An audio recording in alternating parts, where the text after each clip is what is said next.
الحمد لله الذي كفى وسلام على عباده الذين اصطفى أما بعد أعوذ بالله من الشيطان الرجيم بسم الله الرحمن الرحيم والفجر وليال العشر والشفع والوتر صدق الله العظيم وقال النبي صلى الله عليه وسلم الخلق عيال الله فأحب الخلق إلى الله أنفعهم إلى الناس أو كما قال النبي صلى الله عليه وسلم اللهم صل على سيدنا محمد وعلى آل سيدنا محمد وبارك وسلم اللهم صل على سيدنا محمد وعلى آل سيدنا محمد وبارك وسلم اللهم صل على سيدنا محمد وعلى آل سيدنا محمد وبارك وسلم میرے محترم عزیزوں بزرگوں اور دوستوں، قرآن مجید کی جو آیت آپ حضرات کے سامنے تلاوت کی گئی اور جو حدیث آپ حضرات کے سامنے پڑھی گئی، اس کی روشنی میں دو باتیں آپ حضرات کے سامنے عرض کرنی ہیں۔ پہلی بات ذی الحجہ کے عشرے سے بتانی، جو اسلامی اعتبار سے 12واں مہینہ ہے، اور اس مہینے کی فضیلت اور اس میں مسلمانوں کو، مردوں کو، عورتوں کو کون سے اعمال کرنے چاہیے۔ فضیلت سے متعلق ایک بات یہ ہے کہ اللہ رب العزت نے ذی الحجہ کے ان 10 راتوں کی قرآن مجید میں قسم کھائی ہے۔ ہم اور آپ جب کسی بات کی قسم کھاتے ہیں تو اس کی اہمیت ہو تبھی اس کی قسم کھاتے ہیں۔ کوئی ہماری بات نہیں مان رہا ہے، ہمیں جھوٹا سمجھ رہا ہے کہ ہم اسے بولتے ہیں اللہ کی قسم کھا کے بولو، میری قسم، قرآن کی قسم، اس طرح جو آدمی بولتا ہے اسی وجہ سے بولتا ہے کہ جن چیزوں کی قسم کھا رہا ہے اس کی اس کے نزدیک عظمت ہے، جس چیز کی عظمت نہیں ہوتی اس کی قسم نہیں کھاتے۔ مثلا آپس میں کوئی بات نہیں مانی جا رہی ہے تو آپ بولیں گے کیا؟ میرے پیجامے کی قسم، میرے بچے کے پیمپر کی قسم، ایسے تو نہیں بولیں گے۔ اس کی اہمیت نہیں ہوتی اس کی قسم نہیں کھائی جاتی۔ اللہ کی ذات کے علاوہ کسی اور کی قسم کھانے کی شریعت میں انسانوں کو اجازت نہیں ہے۔ اللہ رب العزت کی عظمت ساری مخلوق سے بڑی ہوئی ہے، اس کا کوئی مثل نہیں ہے، تو اللہ رب العزت مسلمانوں کو عظمت دکھانے کے لیے ان 10 راتوں کی قسم کھا رہے ہیں۔ اس سے ذی الحجہ کی ان 10 راتوں کی اہمیت کا پتہ چلتا ہے کہ جب اللہ ان راتوں کی قسم کھا کے بول رہے ہیں تو اللہ کے نزدیک امت اور انسانوں کو بتانے کے لیے ان راتوں کی کتنی بڑی اہمیت ہے۔ اسی لیے حدیث پاک میں آیا ہے کہ ذی الحجہ کی یہ 10 راتیں رمضان المبارک میں آنے والی شب قدر کی طرح ہوتی ہیں۔ اور ایک حدیث میں اللہ کے نبی صلی اللہ علیہ وسلم نے فرمایا کہ ذی الحجہ کے ان 10 دنوں میں اللہ رب العزت کو کوئی عمل پسند نہیں ہے جو دوسرے ایام میں کیا جائے۔ یعنی یہ ذی الحجہ کے 10 دنوں میں اگر ہم کوئی عبادت کریں گے، نیکی، ثواب، صدقہ، خیرات، تلاوت، ذکر، کچھ بھی عمل کریں، اس مہینے کے 10 دنوں میں کرنا اللہ کو جتنا پسند ہے دوسرے دنوں میں کرنے کے مقابلے میں اس کی اہمیت زیادہ ہوتی ہے۔ اس واسطے ان 10 دنوں میں حدیث پاک میں روزے کی اہمیت بتائی گئی کہ کثرت سے 9 دن کے روزے کا اہتمام کرو۔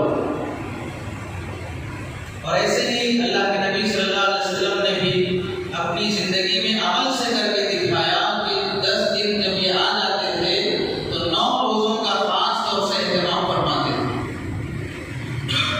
اور ایسے ہی قرآن مجید میں اللہ رب العزت نے ایک موقع سے 10 دنوں کی عظمت بتاتے ہوئے فرمایا کہ یہ لوگ ان 10 دنوں میں اپنی منتیں مرادیں یعنی اپنی عبادت مکمل کریں۔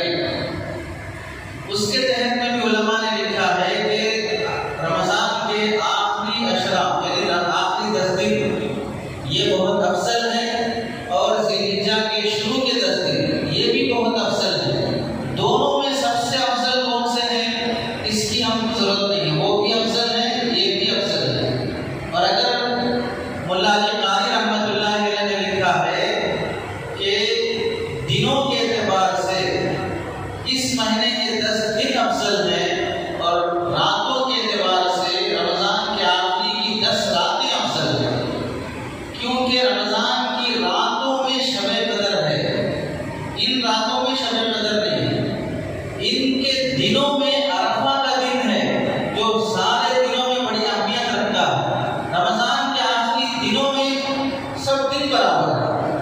تو دنوں کے اعتبار سے اس الحجہ کے 10 دن بڑی اہمیت رکھتے ہیں، اور راتوں کے اعتبار سے رمضان کے آخری راتیں بڑی اہمیت رکھتی ہیں۔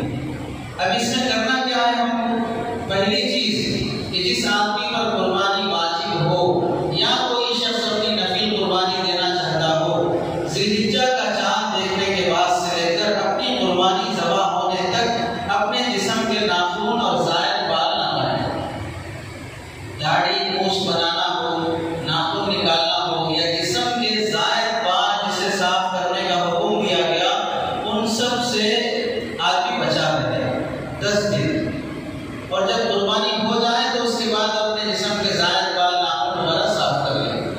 یہ حکم فقہاء نے لکھا ہے مستحب ہے۔ اللہ کے نبی صلی اللہ علیہ وسلم نے حکم فرمایا، اور فقہاء نے احادیث سے میں غور کر کے حکم کا درجہ متعین کیا کہ مستحب بہتر ہے، پسندیدہ ہے، اچھا ہے۔ اگر کسی کے 40 دن سے زائد ناخن نہیں نکالے، بڑے بڑے ناخن رکھنے کا شوق ہے عورتوں میں خاص طور سے، پتہ نہیں کسے پہنچنا چاہتی ہے، یہ شوق تو جانوروں میں ہونا چاہیے۔ کبھی کسی جانور کو ناخن کاٹنے کے آپ نے نہیں دیکھا ہوگا۔ ناخنوں کا لمبا ہونا یہ جانوروں کی خاصیت ہے، انسانوں کی نہیں ہوتی۔ 40 دن سے زائد اگر کسی کے ناخن یا جسم کے بال زائد ایسے ہی ہوں، صاف نہ کیے ہوں، تو ایسے شخص پر واجب ہے کہ وہ ان دنوں میں صاف کرے۔ یہ حکم مستحب ہے، اور 40 سے زائد دن ایسے ہی چھوڑے رکھنا وہ حکم واجب ہے کہ صاف کرے، چاہے آپ کی واجب قربانی ہو چاہے نفل قربانی ہو۔ جس کے اوپر قربانی واجب نہیں ہے اس کے لیے یہ حکم نہیں ہے۔ اگر وہ بھی شوق سے ناخن، داڑھی وغیرہ کے بال اور جسم کے زائد بال نہیں کاٹتے ہوں تو کوئی گناہ کی بات نہیں ہے۔ نیکی اور ثواب کی نیت سے کوئی اس طرح نہیں کاٹ رہا ہو تو ہو سکتا ہے اللہ کی طرف سے اسے بھی ثواب مل جائے، نیک لوگوں سے مشابہت کی وجہ سے۔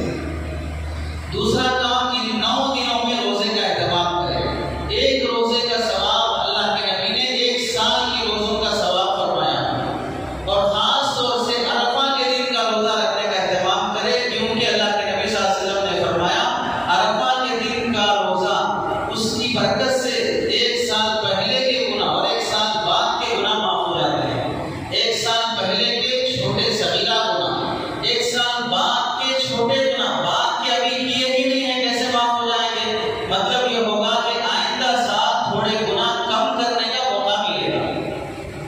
کر کے معاف کرنا، کرنے سے ہی بچا لینا، دونوں ایک ہی بات رہے گی۔ تو آئندہ سال کے گناہوں سے اللہ تعالیٰ ہمیں بچائیں گے، جو ہو چکے ہیں چھوٹے گناہ وہ معاف ہو جائیں گے، بڑے گناہ معاف ہونے کے لیے سچی توبہ کرنا پڑے گا۔ تو 9 دن کے روزوں کا اہتمام کریں۔ موسم ٹھنڈا ہے، بارش کا موسم ہے، دن کوئی لمبا بڑا چوڑا نہیں ہے، کوئی مشقت نہیں ہے، سب گھروں میں ہے، زیادہ بوجھ اور نوکریاں لگی نہیں ہیں، تو چاہیے کہ مرد بھی اس کا اہتمام کریں۔ البتہ اگر کسی کے رمضان کے روزے چھوٹے ہوئے ہوں، عورتوں کے رمضان کے روزے چھوٹے ہوئے ہوں جن کی قضا ضروری ہے، تو وہ ان روزوں کا اہتمام کرنے کے بجائے پہلے اپنے فرض کی قضا کا اہتمام کریں۔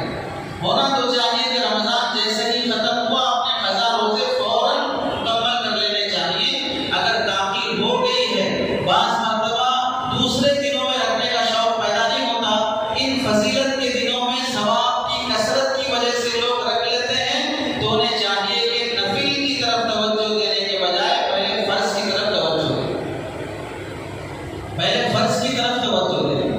تو اگر کوئی چھوٹے ہوئے فرض روزوں کی قضا کی نیت سے رکھ رہے ہوں تو انہیں صرف فرض روزوں کی قضا کا ثواب ملے گا، اس 10 دنوں کی نفل روزوں کا ثواب نہیں ملے گا۔ 2 in 1 کام نہیں چلتے اللہ کے پاس۔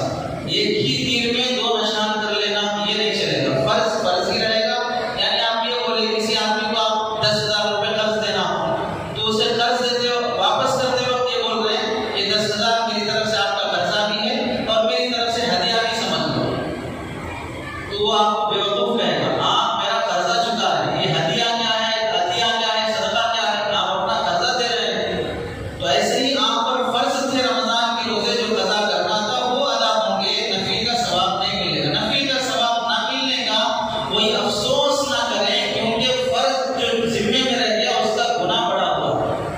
اس کی پکڑ زیادہ ہے، تو ان 9 دنوں میں روزوں کا اہتمام کریں۔ تیسرا کام، راتوں میں کثرت سے نوافل کا اہتمام کریں، گھر میں خاتون اور بچوں کے ساتھ بیٹھ کر خوب دعائیں کریں، ذکر کریں، تسبیح پڑھیں، الحمدللہ، سبحان اللہ، لا الہ الا اللہ، لا الہ الا انت سبحانک انی کنت من الظالمین، مختلف اذکار کر کے اللہ سے دعا مانگیں۔ 2 گھنٹے 3 گھنٹے عشاء کی نماز پڑھ کے عبادت میں گزار لیں، فجر کی نماز قضا ہوئے بغیر وقت پہ ادا کر لیں، وقت پہ پڑھ لیں، اور کثرت سے ذکر کا اہتمام کریں۔ شب قدر کے برابر اللہ تعالیٰ راتوں کی عبادت کا ثواب دیں گے۔ اگر پوری رات نہیں جاگ سکتے تو کم سے کم اتنا کر لو، عشاء کے بعد 1 گھنٹہ ذکر کر لو، اور فجر کی نماز قضا ہوئے بغیر وقت پہ ادا کر لو۔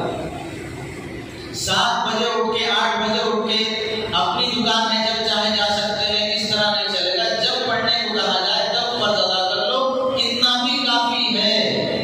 لمبی راتیں جاگ کر نماز ادا کرنے کے مقابلے میں تکبیرات تشریف کا اہتمام کریں، اللہ اکبر، اللہ اکبر، لا الہ الا اللہ، اللہ اکبر، اللہ اکبر وللہ الحمد۔ ہر مرد، عورت، بالغ، مقیم، مسافر، حاجی، غیر حاجی، شہر کا، دیہات کا، بیمار، جو بھی وہ سب اپنی فرض نماز کے بعد 1 مرتبہ یہ دعا پڑھنے کا اہتمام کر لیں۔